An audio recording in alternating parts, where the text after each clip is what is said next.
Okay, hello everyone, and welcome back to a new session. This session is to review Chapter 10. Chapter 10 is more of knowledge stuff than programming practices. So this chapter goes and speaks about characters, C strings, and the string class in C++. It tells you about libraries that provide you functionalities to work and operate on characters or C strings and the string class from the C++. So all those functions in this chapter are provided by the language. You don't have to reinvent the wheel, and it's not recommended to reinvent the wheel. If there is a function that is provided by the language or by some library for you, you better use that library for several reasons. One of the reasons are that function provided by the language or the library is guaranteed to work. However, if you try to build your own, you might miss a class or you might miss a case that you didn't think about, and your function is not guaranteed to work all the time. So libraries from the C++ language are tested and guaranteed to work. The first paragraph or the first topic that this chapter goes about, it speaks about character testing. There are few functions that are provided that you can test characters, and they are provided by the C-type header file.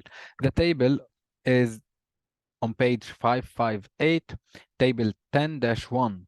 These functions is alpha, is al, num, is digit, is lower, is print, is punctuation, is upper, is space. These functions can be called on characters, and then they will return a Boolean. As a matter of fact, they return an integer. If the integer is 0, then it's false. Anything other than 0 is true.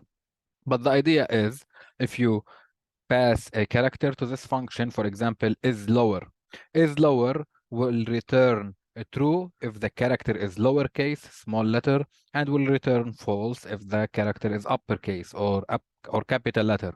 Similar fashion, is upper will return a true if it's capital letter. Is print means it's printable. For example, there are characters for sounds.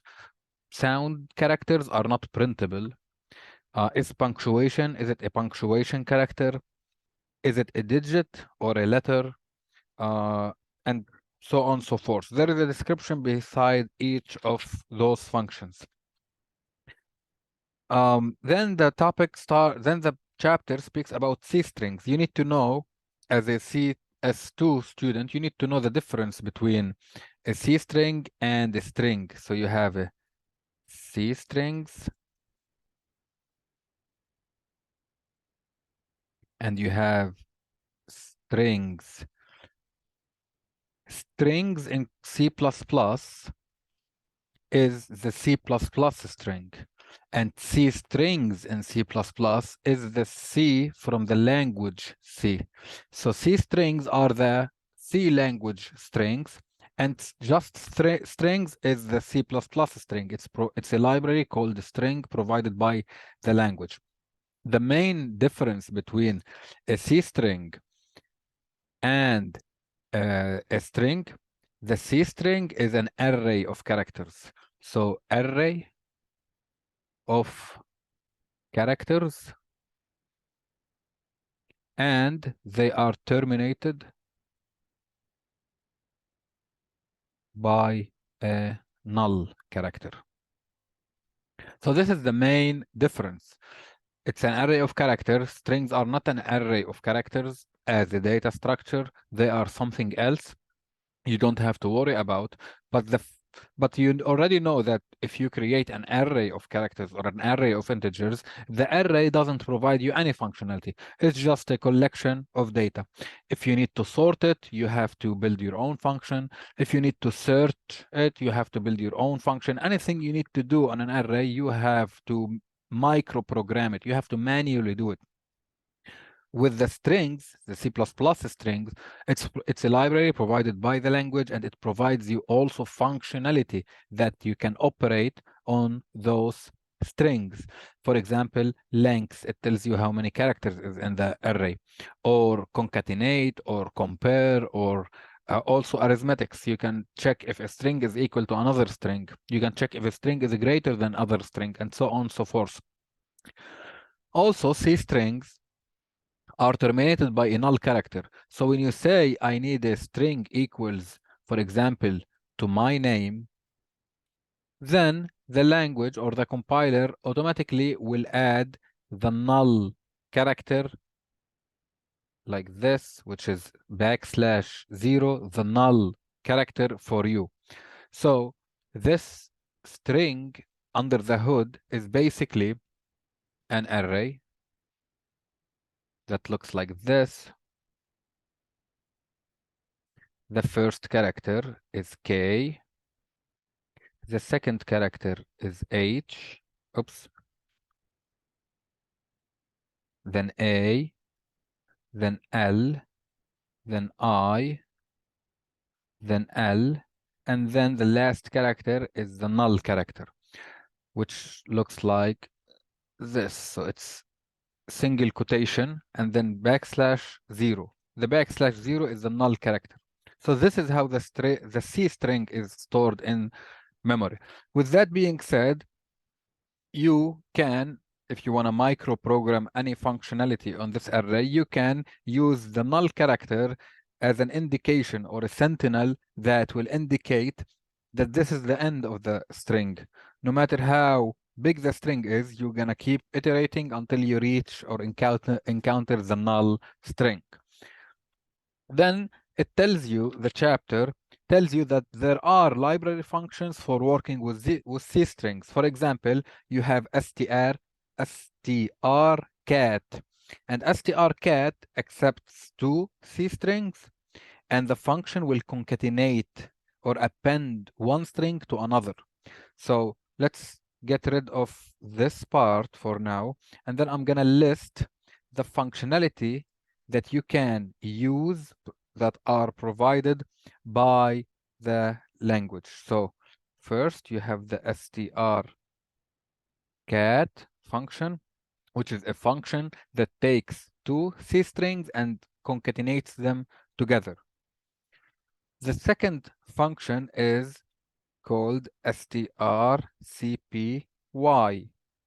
The strcpy takes can be used as a copy function. So it copies one string to another. It takes one string and another string, and then it copies the first one to the second one, kind of like a swap or not swap, sorry, replace. So you have one string that you will replace its value by another string. Then the next one is strncat,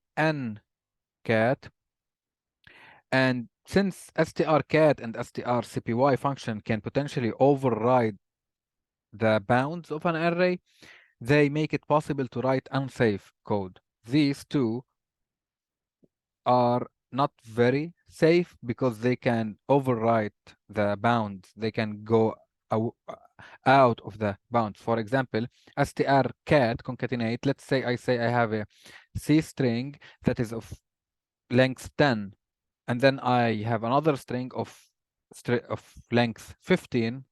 If I say strcat concatenate each other and then put them in the first string length is only 10, and I'm trying to put 15 in it. So this is not very safe, similar to copy. So strncat works like a strcat, except that it takes a third argument specifying the maximum number of characters from the second string. So it takes first string, which is the destination, and then the second string, which is the one that you need to concatenate, and then a third parameter, which is the number of characters you need to use from the second string into or onto the first string. Then you have a function called strstr.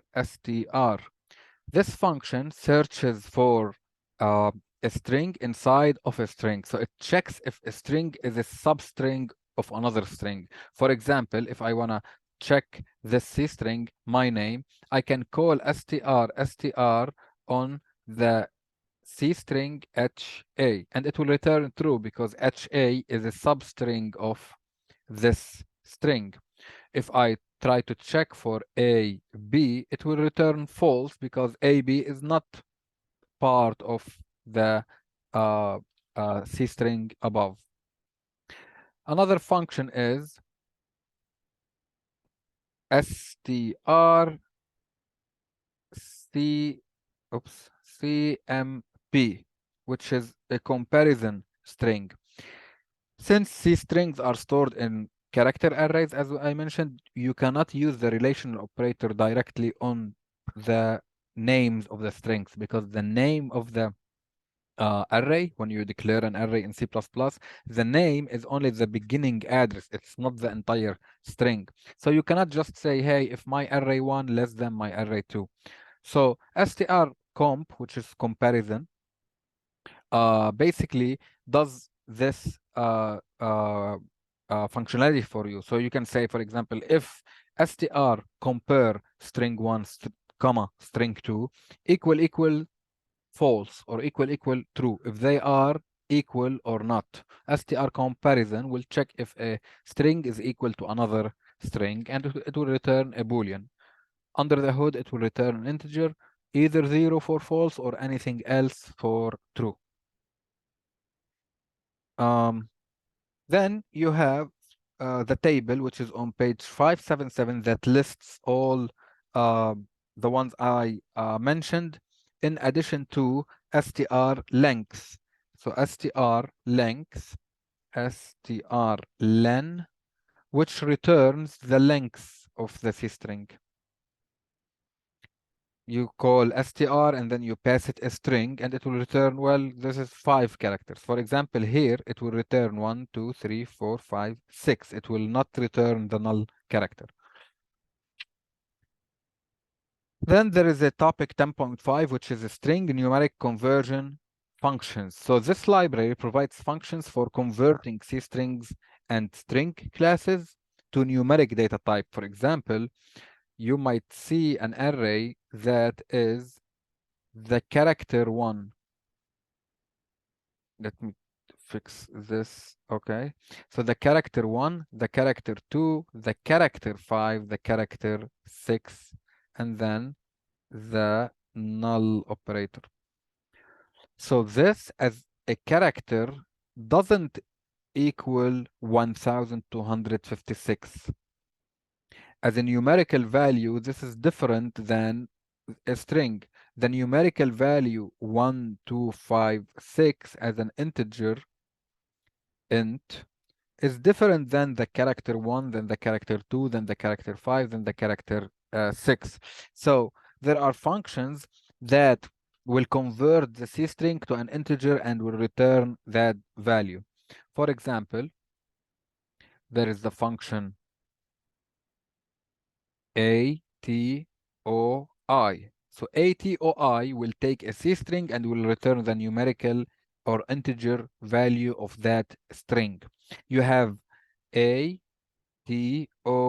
which will take a C string and then convert it to a long. So this I stands for integer, this L stands for long, ATOF for double. You have so you have multiple multiple functions. I'm not gonna go in details because this session should be a brief or a revision. So take a look at table 10-5.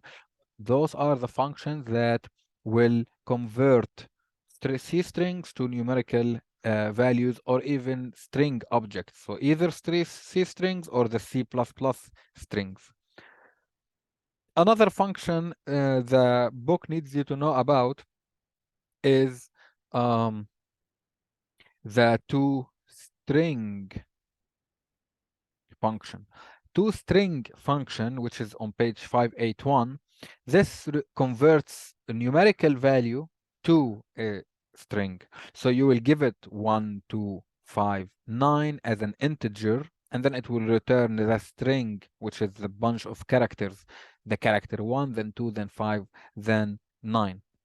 You have also different versions of this function. So you have a toString that takes an integer, or a toString that takes a long. All of them are toString, but the different parameters are what's different. So it's a function that has been overloaded. Then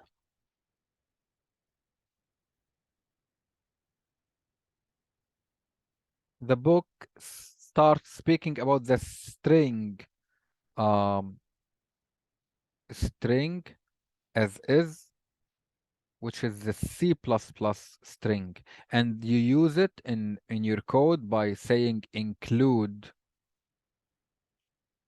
string. This will provide you that object and the functionality. So the topic starts by explaining what's a string and how to use it with the example of a code, and then they speak that CN object or CN operator will read all the characters up until the space character or a new line character, and it will terminate. So how about if I need to read the entire line in one variable? It speaks about the getLine function.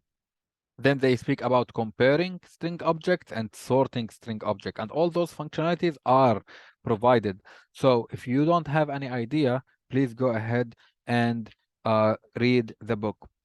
Then the next topic speaks about the operators that you can use, which are all the arithmetics plus plus. So you can use with the string, if I have two strings, I can use the plus operator to concatenate two strings to each other. I can use the, of course, combined. I can use equality operator. I can assign directly one string to another string. I can use the bracket operator with a subscript to return a specific character. I can use the the extraction operator. I can use the insertion operator. Those are the main ones.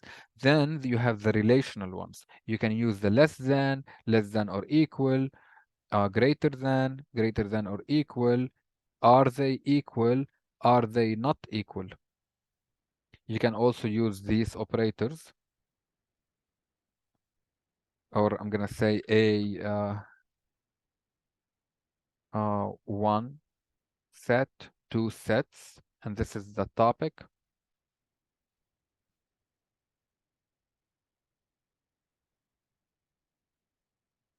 And then you have a huge list on top on page 598, which is table 10.9. It tells you all the functions that are provided by this library. It's a good idea to be familiar with all of them. As I mentioned, you don't want to invent any function. If a task you need to resolve has a functionality provided, you better use that functionality. Append, you have append, assign, add, back, begin, C string, C underscore str, capacity, clear, compare, copy, empty, erase, find, front, insert. It's a big table. So this would be it for this chapter. So please go ahead and make sure you know and you have good practice on these operators and topics, and let me know if you have any questions.